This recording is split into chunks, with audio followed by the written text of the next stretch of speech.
What is going on, guys? It's Salvajee from the Salvajee cartel. If you're looking for a video to improve on Star Wars Battlefront, then look no further. This is how to get more kills in Battlefront.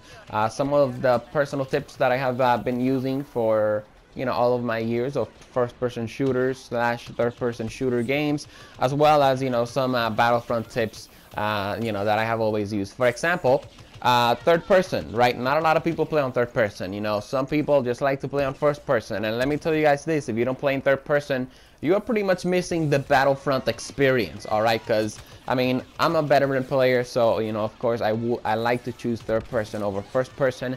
And I'm going to sell you guys on the idea of playing in third person, right? Why do you guys want to play on third person? Because when you're in first person, and let's say that if you're behind the box, the only thing you're going to see is the box. But if you're in third person, you're not only going to see the box, but you can also look to the left, the right, and the top of the box, and that can help you out sometimes. So for example, let's say that you're crouching behind a rock and then you see an enemy coming. You do see the enemy, but the enemy doesn't see you. Why? Because the enemy is not in third person. Another things that I want you guys to realize is health regeneration. All right, health does regenerate a little slow in Star Wars Battlefront, and of course when it comes to getting kills, you guys want to know when it's time to retreat. For example, right here, this is a perfect example, right? I got a little cocky, I thought I could take on this guy. He throws his grenade, I was like, oh, I might be able to survive, but guess what? He kills me, and he just pretty much fucks up my entire streak. So when you guys kill an enemy, try to move back and try to, regenerate your health, and then move back into the gunfight. Trust me, there is still a lot of time to get kills. All right.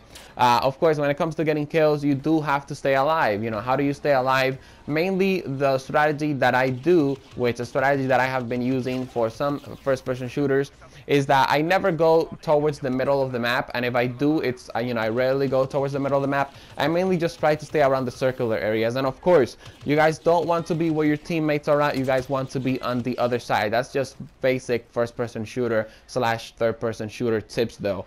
Another thing that I want to talk about is the minimap, because not a lot of people know how the Battlefront minimap works, and that is completely okay. All right, I was a noob at Battlefront a long time ago, and now you can be a noob at Battlefront. So everybody starts somewhere, right? When it comes to the minimap, it's just like the Destiny minimap, guys. Sometimes, for example, you guys will have enemies at close range, and of course the minimap will show kind of like a red triangle towards where the enemy is facing, and sometimes the enemy will be at a very far distance, so of course it will show a red dot on the top of the minimap.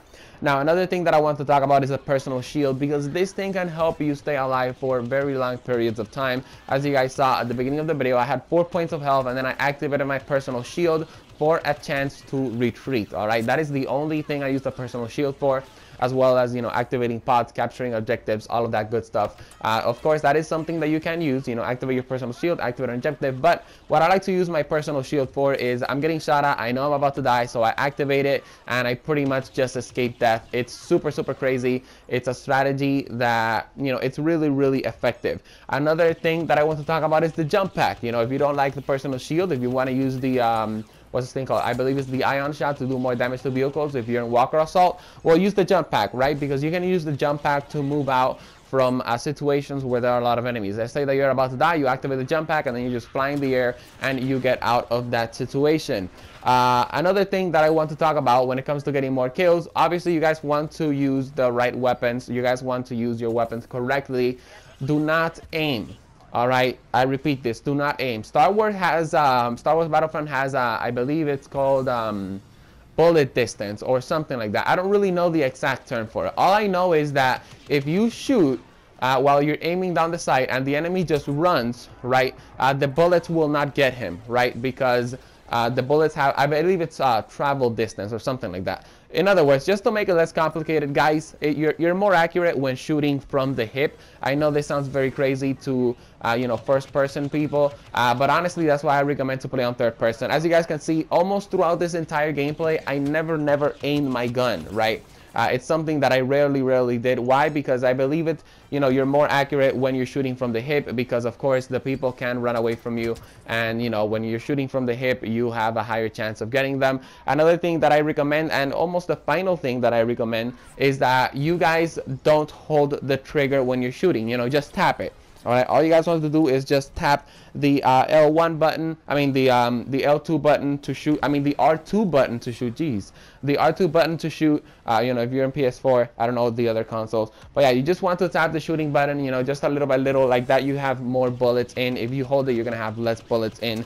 And of course, I don't think I mentioned this, but just in case I did, sorry about it. You guys can reload faster, all right? When the red thingy, you know, when you overheat your weapon, all right, it's going to have a yellow line, and then it's going to have, you know, the red dots on the side. When the red dots reach the yellow line and you guys press square, your weapon will instantly reload. Now, of course, if you mess this up, your weapon will overheat and it will take longer to reload. And one last final thing, which a lot of people forget, including me, of course, it's the grenade. All right, you guys have to learn how to use your grenades effectively. So, of course, never ever forget your grenades. Your grenades can help you out tremendously. I hope you guys enjoyed these tips videos. If you did, make sure to check out the Star Wars Battlefront tips playlist. Make sure to give this video a like. Make sure to subscribe to join the Salvajee cartel. I will be posting more Star Wars Battlefront right here on the channel, and I will see you guys on the next video. Peace.